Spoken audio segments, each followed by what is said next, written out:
بسم الله الرحمن الرحيم الحمد لله رب العالمين وعلى آله وأصحابه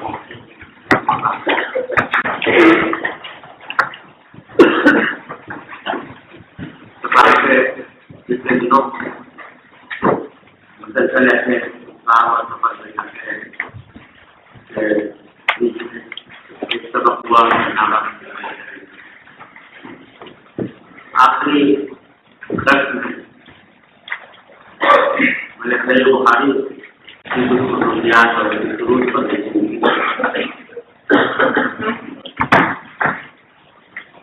صحیح بخاری کی خصوصیات میں ایک اہم خصوصیت اس سے تعلیم ترجمۃ الباب اس عنوان کو کہتے ہیں جو کسی باب کے اوپر قائم ہے.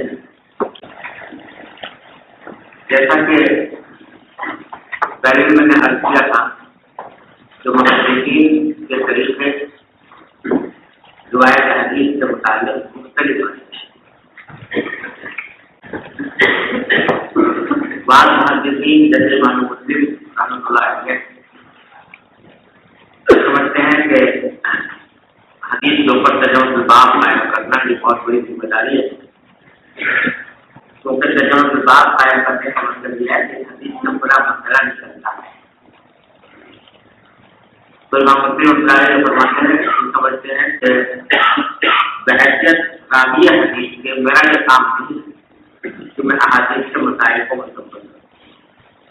میرا کام تو صرف یہ ہے کہ میں حدیث جس طرح مجھ کو پہنچی ہے وہ دوسروں تک پہنچا دوں. اس سے آگے اس سے کیا حکم نکلتا ہے جو کو کہا جاتا ہے. لہٰذا وہ انہوں نے اپنی کتاب اس طرح لکھی ہے جو اس میں تراکی کے ابواب قائم نہیں ہوتے. جو ترجمۃ الباب آپ نے دیکھا ہوگا مسلم نسخے میں جو لکھا ہوتا ہے وہ حاشیے پر لکھا ہوتا ہے. وہ بعض کے لوگوں نے آسانی سے، لیکن امام مسلم نے یہ چیزوں میں لائی قبول نہیں. بعض اوقات کا موقف یہ ہے کہ نہیں ترجمۃ الباب کو قائم کرنا چاہیے تاکہ حدیث سے استفادے میں آسانی ہو، لیکن وہ یہ کرتے ہیں کہ اپنا کوئی موقف بیان نہیں کرتے ترجمۃ الباب سے،